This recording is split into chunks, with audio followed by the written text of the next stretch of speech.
Hello everybody and welcome back to my channel. This is Carmen with Elemental Designs.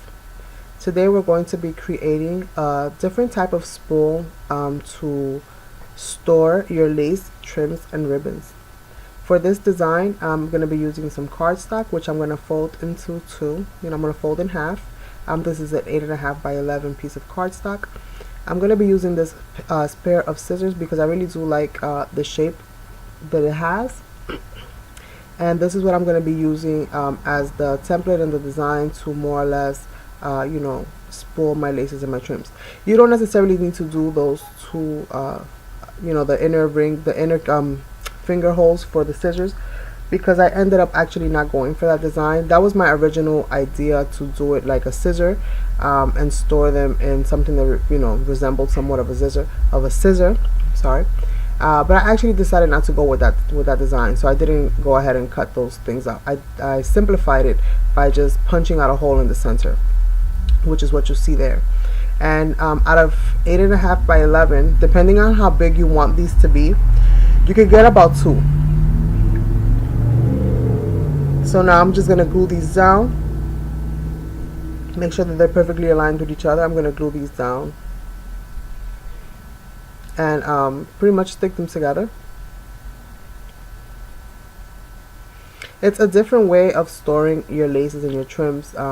Currently I have them in a drawer, which I'm not too happy with, and I'm just trying to, I guess, declutter that drawer a little bit, because between a lot of the poofy laces that we get from like eBay and stuff like that, with that really poofy trim, which you'll see me show you here, the drawer is like a little bit cumbersome to look through. So I just wanted to deflate it a little bit. So this is what I decided to do, is to hang some of my laces kind of like in a chain link kind of way, where I can see them. I'll have out some of my favorite ones that I use most often, and that way I can store them in an easier kind of way.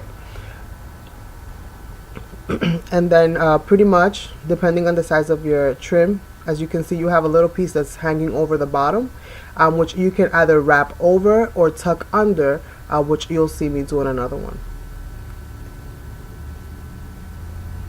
So now that I've kind of decided on the design, now it's just a lot easier for me to just go ahead and make my my little shapes, trace them out, and then just get as many as I need.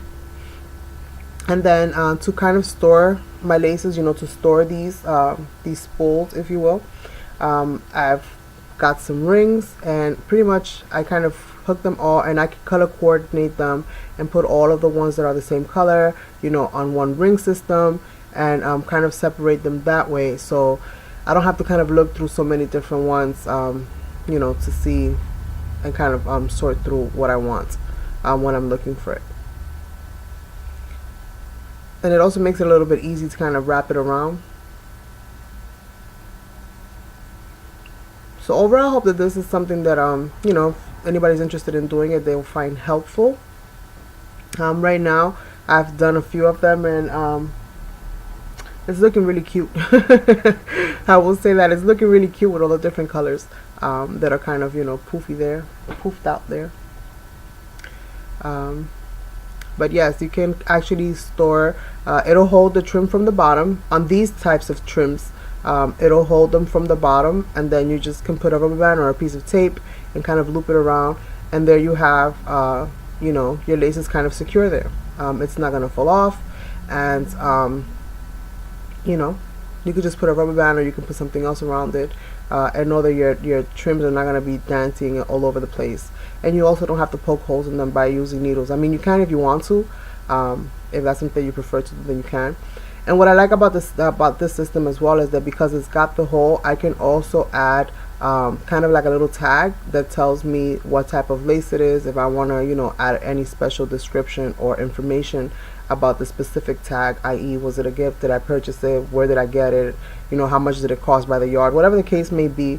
I can also just use some type of a tag and just attach it to that loop itself, or even put it somewhere on on the stem of the spool, or wherever on that key shape. I can add that information anywhere pretty much. And I left mine's pretty basic. I left them in black for right now. Depending on how I feel moving forward, I might get a little bit fancier with maybe some of my other laces and actually get some decorative papers or something like that. I'm not really quite sure yet. So far right now, I'm just trying out the system and seeing if it's really worth you know, investing all of that extra time. This is another thing that you can do as well, which is kind of loop your fabric through the top. If let's say you're putting them into a box, then you can kind of loop the fabric through the top so that you can see what fabric is where. And it kind of, as you can see, works for all different types of fabrics. You can do all different types of fabrics on here. Different trims, different kinds of ribbons. If you have a lot of ribbons, you can also do those as well. So as you can see, pretty much you can add any type. Very resourceful. And you can also make the stem where you wrap around your fabric longer if you wish. If you have really wide fabric, then you can also make it longer. You can make it a little bit wider, you know, depending on how you want to store it. I made it specifically for the design of this this pair of scissors, but if I had a lace that was wider or you know, a different kind of lace, I might need to adjust the dimensions of the stem on the shape, and at that point in time that would be not much of an issue, and that can still easily be done, and you can still maintain relatively the same aspect and shape of, you know, the key.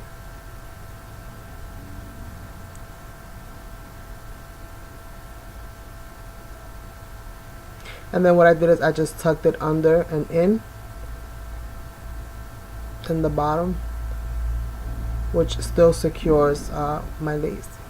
So as you can see, I have 2 of each here,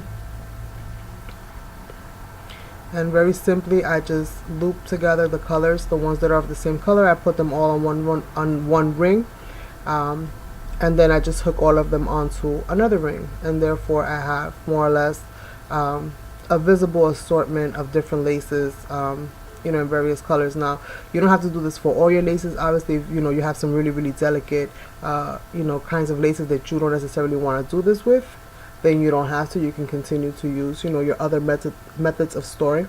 But for lace that you would use, or trims that you would use every day, this would be a really cool and simple way to have access to them. So with that said, thanks so much for watching and have a great day. Bye.